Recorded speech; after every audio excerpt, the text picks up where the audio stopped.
the era of transformation, the digital transformation of money and wealth. And of course, today we're joined by a gentleman, in fact, two of our gentlemen you're about to see on stage, who personify the conviction and boldness and courage that it has taken to forge the greatest monetary transformation in history. And I'm so glad you're all here to be a part of it. Who is right? All right, well, without further ado, everybody please welcome the Executive Chairman, of course, of Strategy, Michael Saylor, and our interviewer, Kareem Moji.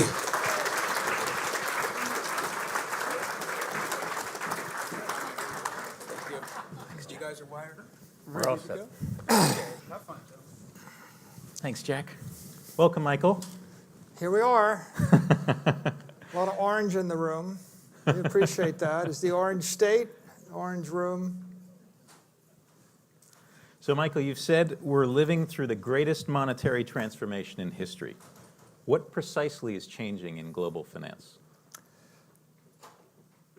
You know, if you trace the arc of human history, right, we use lots of things for money. We use seashells, we use glass beads, we use copper tokens, we used gold coins. We use all sorts of credit networks. If you think about capital, that is long-term economic energy, wealth. In the 20th century, capital was either equity capital markets, so private equity and especially public equity. And the money, the long-term money in equity capital markets is the Vanguard 500, which became the S&P 500, became the S&P, the equity index. And then you have real estate capital, New York City, London, the Gulf Coast, Florida, right, the West Coast, scarce desirable real estate, and you know, that drove the mortgage industry and it drove the commercial real estate industry. And then you have fiat capital, sovereign debt, and credit, and then you have corporate debt as capital. Do I own corporate shares? And if you're wealthy in the 20th century, you owned a sports team, a trophy asset, equity, private equity, public equity, maybe some bonds, a lot of real estate, most likely, and a little bit of art. So that was the capital markets in the 20th century. Now we have digital capital. Satoshi's breakthrough, the singularity of Satoshi was the idea that perhaps by knowing a secret, if the secret was a private key that gave you access to a monetary network or a piece of a monetary network, then you could hold wealth in your head. So for the first time in human history, we could tightly bind economic energy to the individual or the corporation through something that they knew. And that solved a problem that the pharaohs couldn't solve. How do you take your money with you? It's a problem that you would like to have solved if you were a Protestant in Catholic Germany or a Catholic in Protestant North Europe, or if you were Jewish anywhere ever in the history of the world, or if you were a Muslim when the Catholics took over, or if you were a pilgrim or a Puritan, or if you look at the entire history of the United States, it was always some group of people fleeing some other group of people pursuing property rights. And the one commonality in human history is there's 100,000 incidences of one group fleeing another group, and it's very difficult to take your money with you. Very, very difficult. You can't take the building with you. You can't take your stock portfolio with you. If you get out of favor, let's take Roman Abramovich, got very out of favor. The West took his sports team, took his buildings in London, took his villa in the south of France, seized his yachts, impounded his equity portfolio, impounded his bond portfolio, took all of his credit instruments, and the only thing you have left is your Bitcoin, right? Which is interesting. So what is Bitcoin? It's basically economic energy that you can carry with you to the grave, that you can control, that no one can take from you. And so the inflection point is the point where you could own something without the permission of someone more powerful than you. And that's an inversion. And it's an inversion of property rights. It's a singularity. It's a revolution. It's a paradigm shift. And of course, it starts as this ideological paradigm shift. Am I libertarian, or am I an Austrian economist, or do I believe in freedom and the like? But what follows is the spontaneous formation of a global network, and that network right now has 750 million people that believe in it. The crypto industry has 400 million people that believe or hold some form of Bitcoin. It is a global viral protocol which is manifesting property rights and economic empowerment.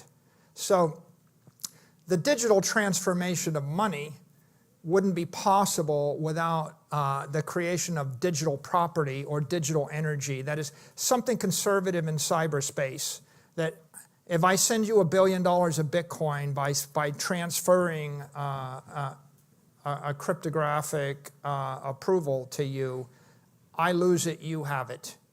If I send 1 billion videos or 1 billion songs, I have it and you have it. Information is non-conservative. Energy is conservative. The conservation of energy is necessary to create anything of substance, of matter. And so Satoshi marks the singularity where energy flows into cyberspace and then digital networks come to life. And what's the killer use of energy? In this case, the killer use of energy is something that matters, the creation of matter and the creation of capital. So we formed a digital capital network, if you want a simple semantic representation, call it digital gold if you like, but digital gold understates it so much. It really was the spontaneous creation of a network to move capital and the capital asset. Call it a bank in cyberspace, if you will, and a bank in cyberspace where you could put your money and store it forever. But the breakthrough is, how do I move capital through time and space? And it's one thing to take, what's the value of every building in Naples, Florida? It's one thing to move the value of every building from here to Tokyo in 10 minutes. That's interesting, moving money through space. But it's an altogether different thing to how do I move the money in time 100 years forward. So the transformation of economic energy through time and space, that is the big idea. And of course, it only works to the extent that people buy into the protocol. Like if I had English language and it had a word for everything, but only you and me spoke it and nobody else spoke it, the protocol's not so valuable. If that table uses Arabic numerals, but everybody else uses Roman numerals, right? It's a protocol that's 100 times better, but no one uses it. So Bitcoin is this viral protocol. It's spreading, and how important was it in 2009? Not very.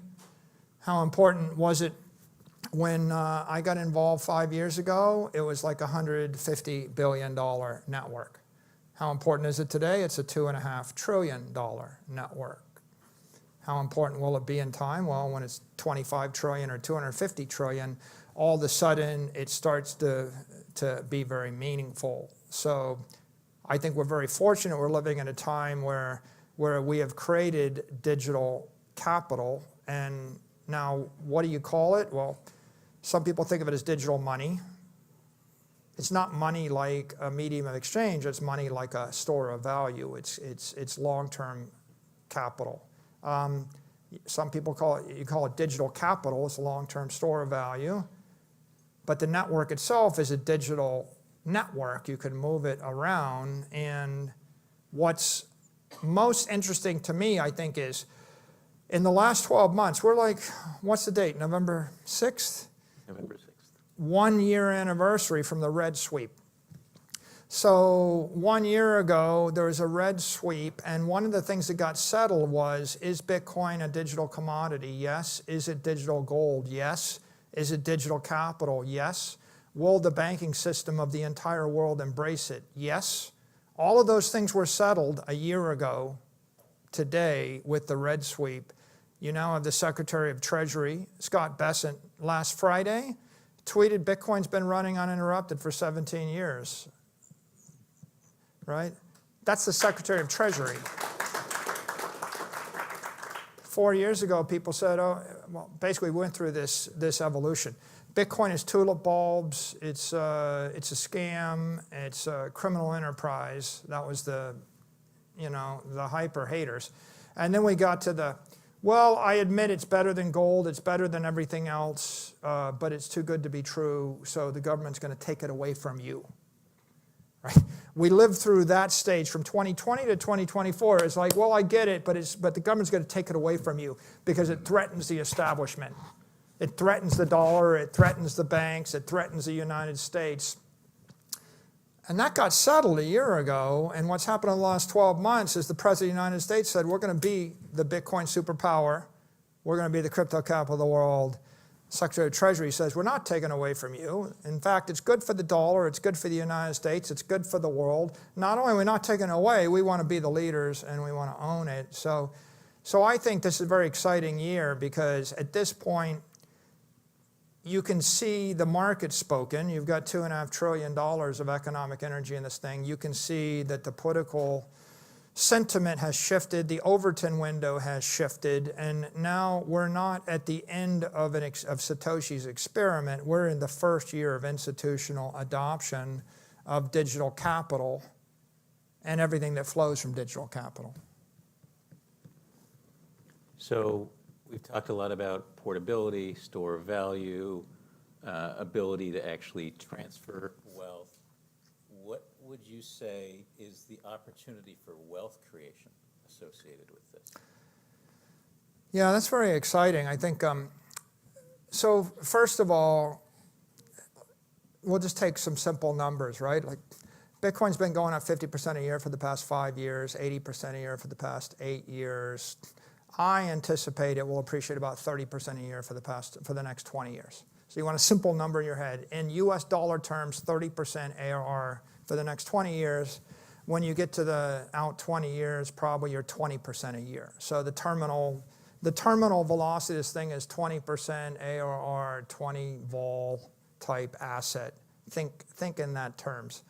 Now, once you think about that, you put yourself in the position of, I'm an individual, I'm a corporation, I'm a government, how do I cash in on this? Well, I joke about it, but it's a simple mnemonic. If you want to 10x your money, you just buy Bitcoin and wait. If you want 100x your money, you buy Bitcoin with somebody else's money, right? And if you want 1,000x your money, you buy Bitcoin with someone else's money and then you lever that, right? And so what does that mean now? Well, you can simply just take your long-term portfolio, which is probably divided between equity and some bonds and some real estate, and you can start to allocate some to digital capital. And the portion you allocate will grow 30% a year, and what is real estate's 5, 6, 7% a year. The S&P is like 14% a year. Gold's about 14% a year. Money market funds are giving you 2% after tax, or about 2%, less in Europe. A little bit more in the US, but on a tax basis. So you're not getting rich by holding money market funds, for sure. So you could just allocate some or all to digital capital. But if you knew that something was going to go up 30% a year, then that means that any money you can borrow at less than 30% a year is going to be accretive, right? So you could, you can just go ahead and take a mortgage on your house, draw the money out of your home equity, buy Bitcoin. You're paying 5% or 6%, or When I first suggested that, people thought I was crazy, and the mortgage rate was 2.75%. So, right? If the government wants to give you a subsidized mortgage, then you just draw down debt against a long duration real estate asset, and you invest it at 30%, and you scrape the difference, and that's kind of not that complicated. It turns out that the most creditworthy organizations are companies, right? So you want to make a lot of money, you form a corporation. Corporation's a great wealth creation vehicle. So if you're a private company, how do you do it? Well, the world's full of people that have to buy private equity. So instead of raising $5 million to launch your whatever company, raise $50 million and put $5 million in the company and $45 million in Bitcoin. And the average company is growing 1%, 2%, 3% a year, and the 45 million Bitcoin component is a digital monopoly growing 30% a year, right? The VC will give you the money because the VC want to buy preferred equity, in a private organization. So if I had a private startup, I would just overfund it and I would capitalize the treasury in Bitcoin and raise more, right? You raise $500 million in capital, you buy Bitcoin, you have a $500 million business. It's monopoly, growing 30% a year. If you do nothing the rest of your life, you're going to be a mega billionaire. Actually, you probably only need to raise about $20 million to be a billionaire. If you raise $20 million, put it all in Bitcoin and wait, you'll be a billionaire in 10 years at the rate it's compounding. So not complicated, right? Let me say it a different way. You can raise money to launch a restaurant or a hotel chain or one of 18,000 software companies, and they're all very competitive businesses, or the next one of 5,000 banks or 5,000 insurance companies or whatever you want. The failure rate on a business is 95 to 99% over a decade. Eventually, if you're not Microsoft or Google or Amazon or Meta, if you're not a digital monopoly, you're running up against them. 27,000 retailers fail. Walmart powers forward, Amazon wins. That's the story of retail, right? Hotel. Every hotel company is a failure, right? Marriott doesn't own hotels. Four Seasons doesn't own hotels. Hilton doesn't own hotels. They all have management contracts. Why? Because the hotel business doesn't make money. Right? Restaurant, McDonald's is a REIT. They don't run restaurants. Their business consists of getting other people to invest in the restaurant because they know it's not going to work. You're a software business, you're competing against Microsoft. They have monopoly. Microsoft's more powerful than the United States is. You could more easily leave the United States than you could exit the Microsoft network of your corporation. It's sad, but true. If you have to choose between American citizenship and giving up your passport or getting cut off by Microsoft, and once you look down at your Apple phone and figure out whether you're more afraid of being kicked out of Florida or having your iCloud account canceled by Tim Cook. Think about it, right? What happens if Apple just says, we canceled you? You'd rather be canceled by any city, any state, or any country than be canceled by Apple if you have an iPhone. So if you're running an operating business, it's very, very difficult. So what do you want? You want a monopoly. You want a digital monopoly.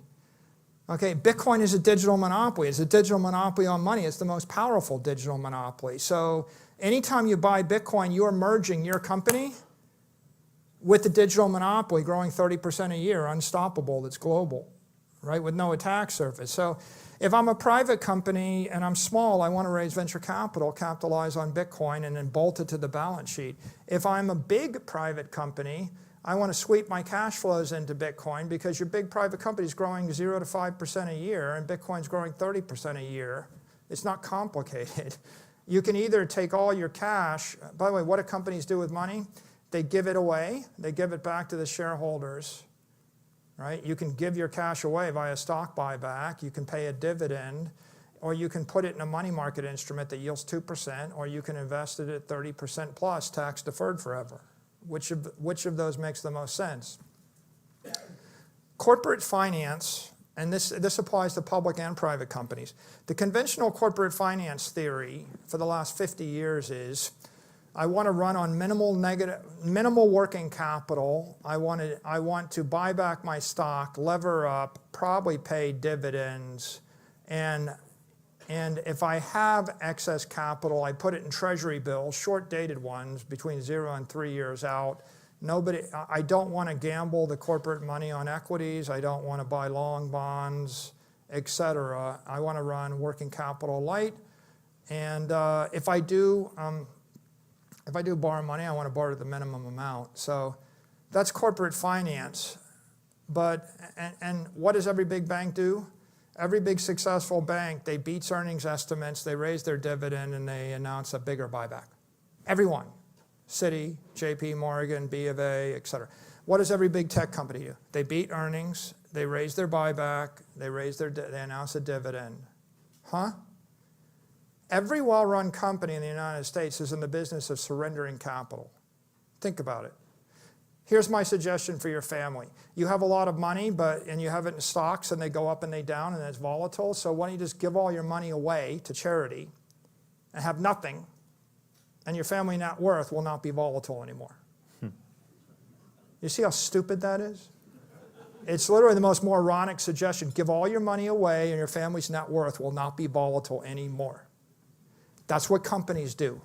That's what public companies and especially public companies in the United States, that is the corporate playbook they teach you at Harvard or Stanford or Yale. And think about it, it's just literally the stupidest thing imaginable. NVIDIA became the greatest company in the world. They'll generate $300 billion in cash flow. How many companies in the history of the world have done that? One.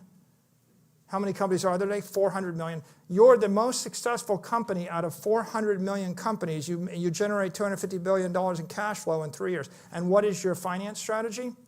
Give it away.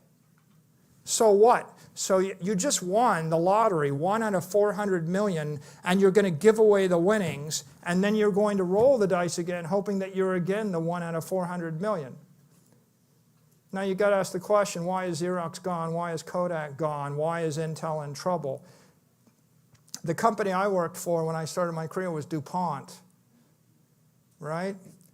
It turns out in like 4 years, my own company created 4 times as much value as DuPont is worth. And when you look at it, DuPont gave away more capital in dividends and buybacks than they're worth today, right? And Intel gave away $100 billion of capital. And now the line is, well, we can't afford to build a chip fabrication or compete in the AI industry. Why? You gave away all the money, okay?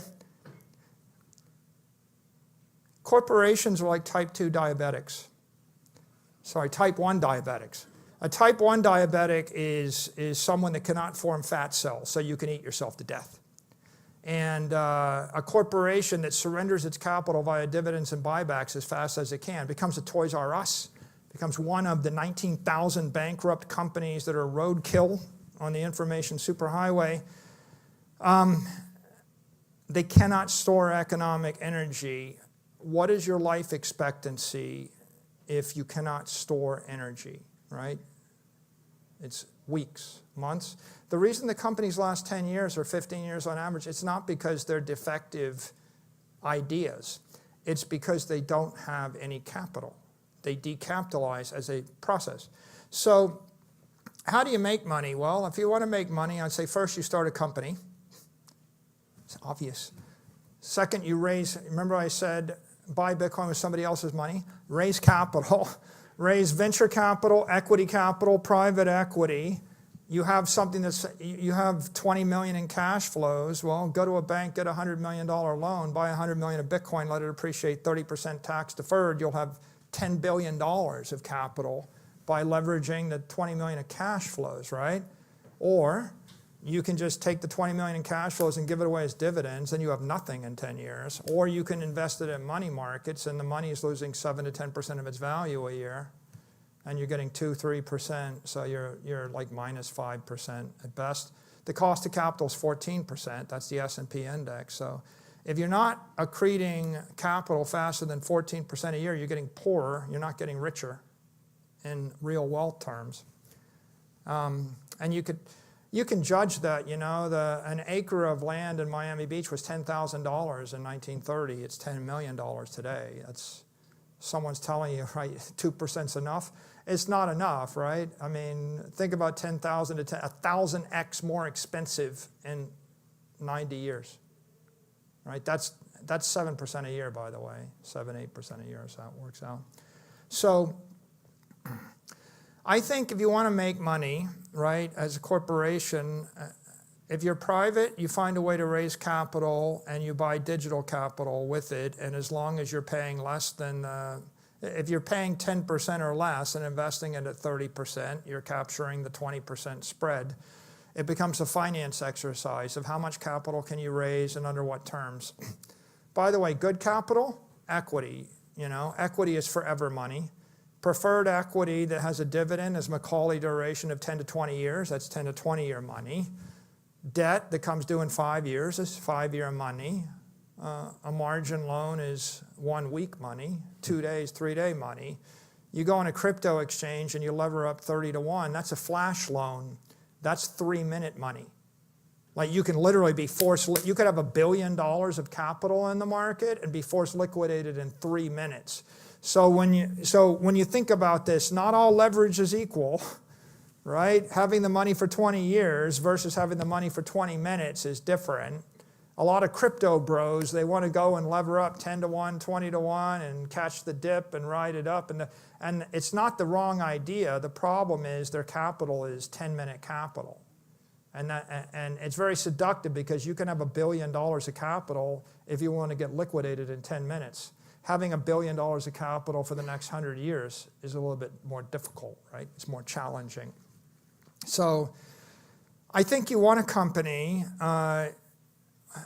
there's a hierarchy, right, of these things, right? I laid out the hierarchy of capital from flash loans to permanent equity. What's the hierarchy of companies?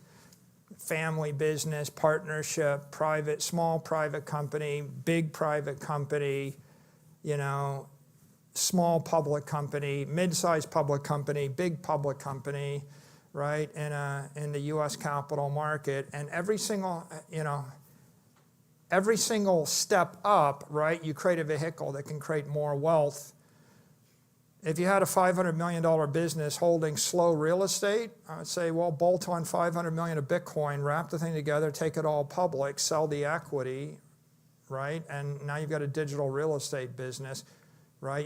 You're creating value by creating growth and volatility, and then also liquidity in the equity. And those are all things that are possible.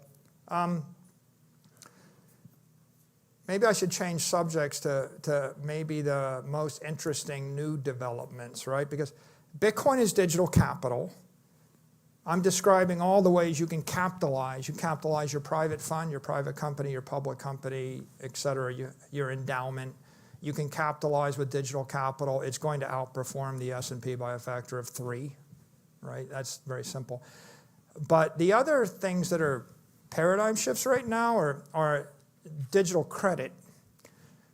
For 300 years, the Western world ran on gold-backed credit. All the sovereign debt from France, Germany, the UK, it was all gold-backed credit. The currency, the United States currency, $20 to an ounce. The US dollar was gold-backed credit. US bonds were gold-backed credit.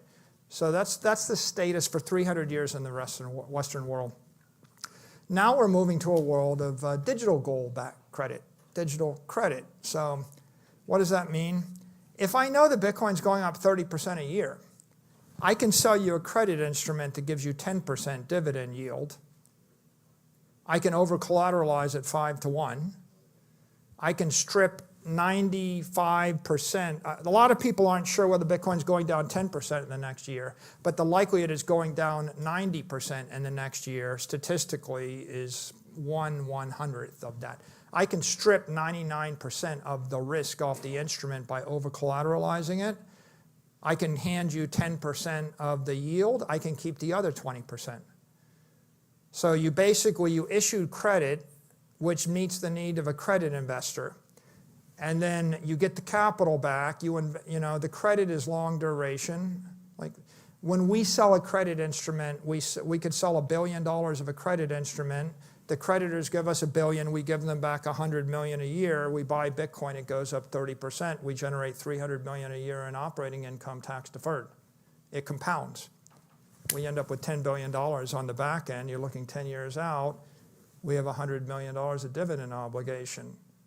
We make $1 billion up front. We make $9 billion on the back end. We make $10 billion by selling. Think about this. You sell $1 billion of credit, you just made $10 billion. Think hard about that. What other business can you sell $1 million of a product and make $10 million? Right? Michael, let me ask you a question. Yeah. We have about 5 minutes left. Sure. The number 30% has come up a lot. Right. In terms of 10-year annualized return. Can you talk a little bit about what assumptions are built into that? 30% is a fantastic return. You're doubling your money every 2 1/3 to almost 2.5 years. So talk about what has to happen in order for people to make 30% a year. The reason that people don't have appreciation is because the capital they're invested in is depreciating or decaying, right? So think about every way you ever lost money in an investment. The warehouse caught fire, NVIDIA gets banned from China, Apple gets sued by the EU, Microsoft gets sued for antitrust. COVID lockdowns destroy your hotel. People don't come to your restaurant. The mayor reroutes the traffic around, your business district. A crooked CEO takes over and loots the money. You invested in the world's best business in Argentina and the currency collapse. You own a monopoly on Russian bakeries and the war takes place. Trade wars, tariff wars, acts of God. All of these things are degrading risk factors to physical capital or to equity capital. Bitcoin doesn't have them. It has no counterparty risk. It doesn't. There is no CEO to rip you off, right? There is nothing in the real world. So the reason that Bitcoin outperforms the S&P index is because there's 50 pages of risk factors for every company in the S&P index, and we strip them all away, and we just keep the raw asset. The reason it outperforms gold is because gold inflates at 2% a year, and Bitcoin inflates at 0% a year. You might think that's a small number. The difference between 2% inflation and 0% inflation is the half-life of your wealth at 2% is 36 years. The half-life of your wealth at 0% is forever. It's the difference between you'll live 70 years or you'll live for 1 billion years. 2%. When people tell you 2% doesn't matter, it matters a lot. So the real breakthrough of Bitcoin is it is perfect money. It is the first perfect commodity which there's zero inflation, without the attack surfaces of a corporation, without the physical presence of a building. You want me to tell you every single way you can lose money investing in real estate in New York City? Who just got elected mayor? Think about it. What happens when the politician decides to rent control your building and then just maybe they'll just take it?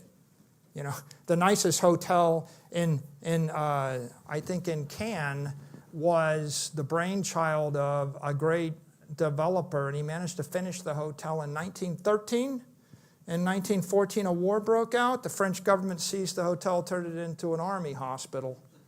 The guy went bankrupt, died destitute. Oops. Don't want to own something that's desirable at the point when someone more powerful than you wants to take it away from you.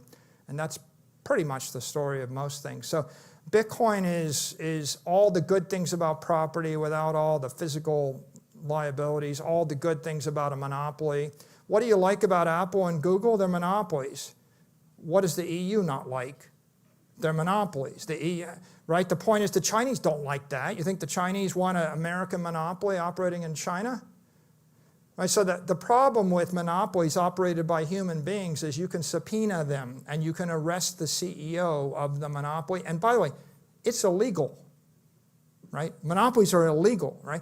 If you form a cartel and restrain a trade to cut, if you actually organized all the gold miners and they all agreed they just stop mining gold forever, that's illegal. You go to jail.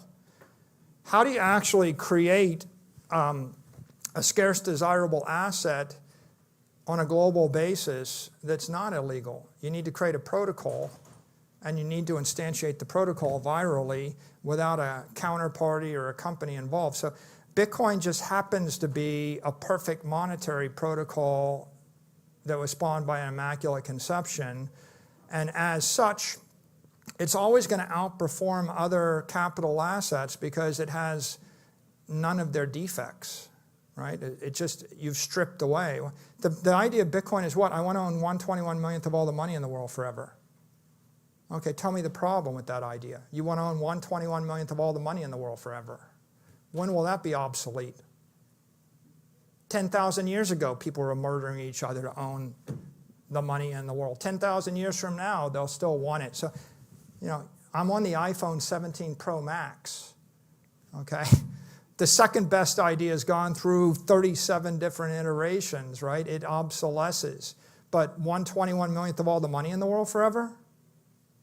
That will outlast every country. That'll outlast your language. That'll outlast every company. So we can differ about, you might not think 30% is the right number. It's my view based upon all the statistics of the last 17 years. But what I would say to you there is, if you don't think it's the right number, I'm willing to do a swap for you. If you go by STRC pays 10.5% dividend yield with no volatility, and it's tax deferred. So you can have the first 10.5% risk-free, and I'll take the rest. And if I'm wrong, then you got 10.5% guarantee.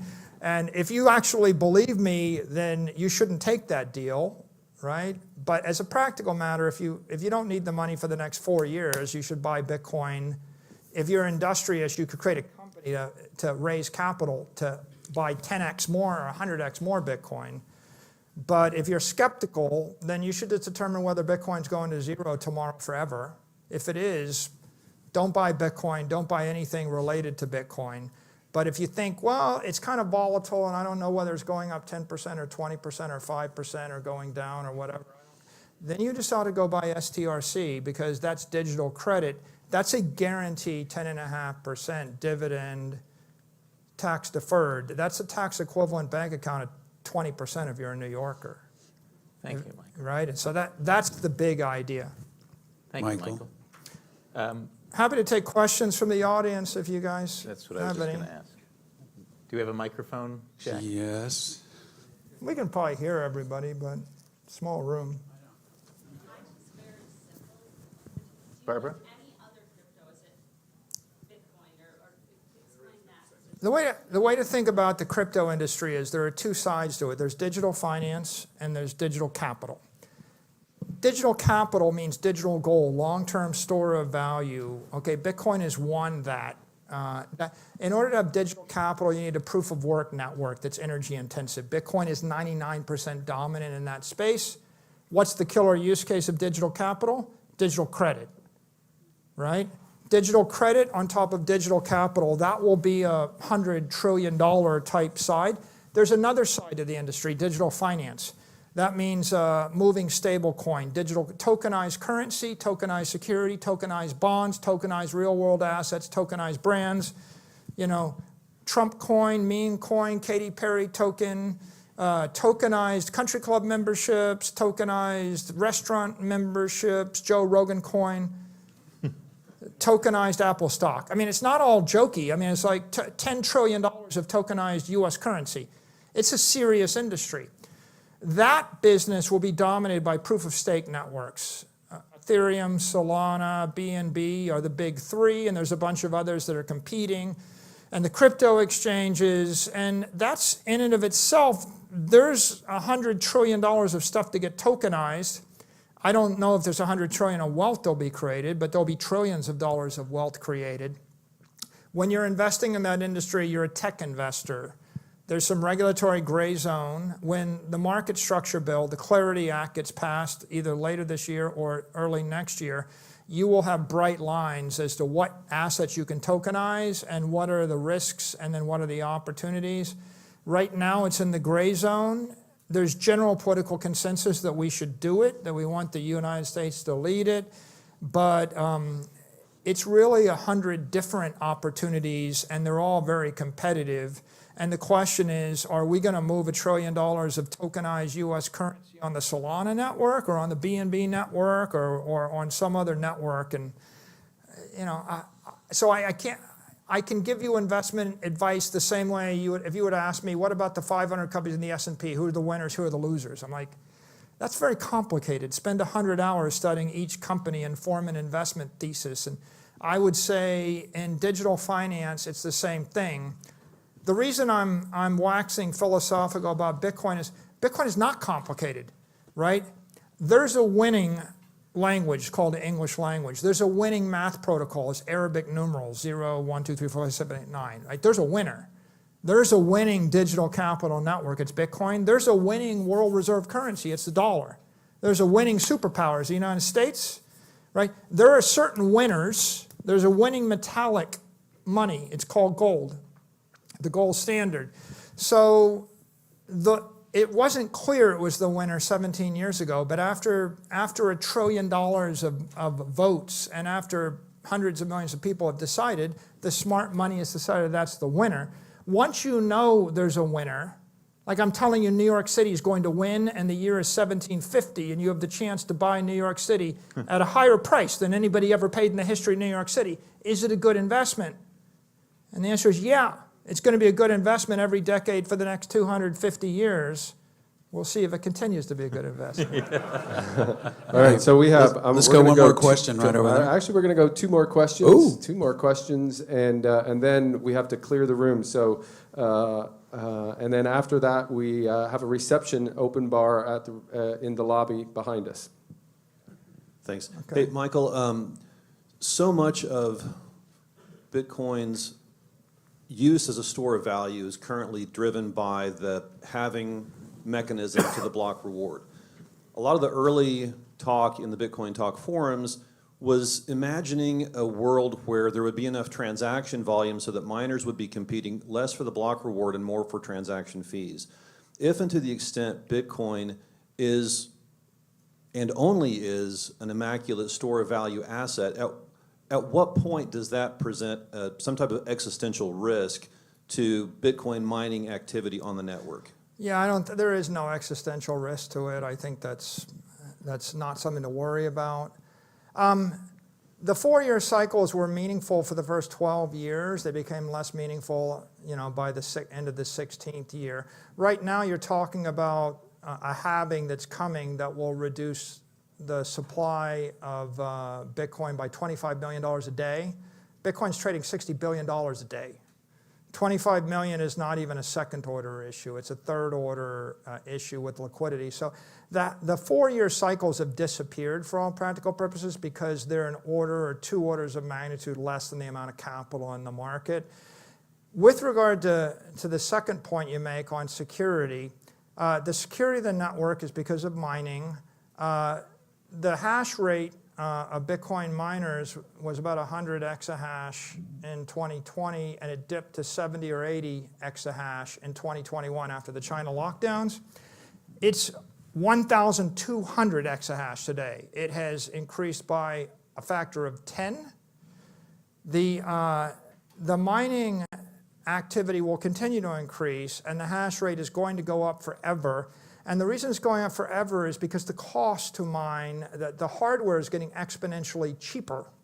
And so it's like, think about how much it costs to buy a 386 chip today, or a 40, it used to be there was a $300 chip, and then it became a 30-cent chip, and people put it in postage cards as a gag. And that's the same with Bitcoin ASICs. The hardware is getting exponentially cheaper. They're going to sell it at a dramatically reduced rate. And you would say, well, it doesn't seem like the miners are making much money. That's true, but restaurants aren't making any money, and hotels aren't making any money. And you know what? You can't make it. There's no successful person making money selling guns in the United States either. And yet somehow we have infinite restaurants, infinite hotels, and infinite guns. So think about that for a little bit. What is the market telling you?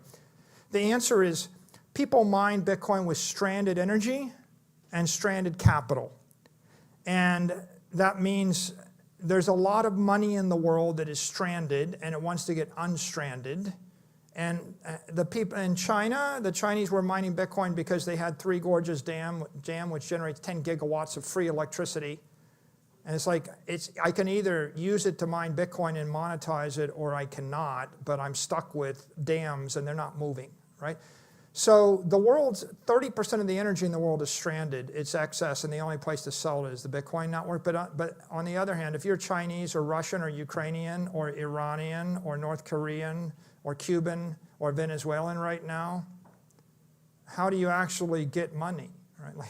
Like at the end of the day, you're going to have Siberian natural gas fields, and they're flaring natural gas. They're going to convert into Bitcoin hashes. So no matter what the block reward goes to, the network is just getting more secure. It's a one-way ratchet exponentially up forever. It's like, one more point. Bitcoin's secured by hardware. If everybody in this room is a billionaire, you've got economic energy and I've got the gun, who's the most powerful person in the room? Me. The gun costs $200. When you actually use hardware to secure money, right, the cost of the security falls exponentially. I can literally stand outside the door with a $200 device, right, and depend $200 billion worth of money. What's going on with Bitcoin is they're using hardware. They're using the computer hash rate to defend the network. And there's always stranded energy and stranded capital. And after that, it's like, well, you think the United States will stop making guns if it's not profitable? I don't think so. Right? Why do we make guns if no one makes any money? The answer is because we don't want the enemies to shoot us. Right? So at the end of the day, Bitcoin will be mined by nation states. Right? If I have $100 trillion of money on the network, you think I'm not going to actually defend the network? Of course, I'm just like the bank has a guy making minimum wage standing outside the bank with a gun, right? That's how you defend $100 billion in the bank, right? So the network's not getting insecure. The network's getting more secure for a bunch of different political and economic and physical reasons. It's a thing of beauty, because how are you going to defend $100 trillion of capital using computer power that gets exponentially cheaper, right? Satoshi discovered it, and we're the beneficiaries of it. Okay, wonderful. All right, one last question, and then Michael is going to stay with us for the reception for a little while, so if you have any other questions, maybe you can grab him one-on-one at the reception. Madison. Hi, Michael. I wanted to talk about Satoshi's 1 million coins. Some people have been talking about them as a security risk. Do you see any scenario where those coins being moved or not moved actually impacts Bitcoin's integrity? No, I'm not that worried about that. I don't think they'll move. I think generally they mention that in the context of a quantum threat. If sometime 10, 20, 30 years out, there's a quantum computer that's powerful enough, we'll upgrade the software and upgrade the hardware and upgrade the nodes running the network with quantum-resistant algorithms. When that happens, people will address the issue of what they do about Satoshi's coins. And again, it's like, if everybody in the world had their money in a bank, and it turns out that there was 5% of the money in the bank that was left by an account of a long dead person, you think the people with all the money in the bank would figure out how to deal with the account? I think they would. Right? I think in this particular case, there won't be a problem generating consensus when there's a genuine threat. So Bitcoin's all the smart money in the world, right? All of the smart people that are rich in the world that wanted to put their money in cyberspace chose Bitcoin. The smart rich people will figure out the solution, because all the money in cyberspace depends on it. Everybody else will worry about it, but they won't have any money, so what does it matter? Yeah. Yeah, thank you. All right, all right. Thank you, Michael. Thank you, Michael. Thank you, Kareem. Thank you, everybody, for enjoying this wonderful day with us.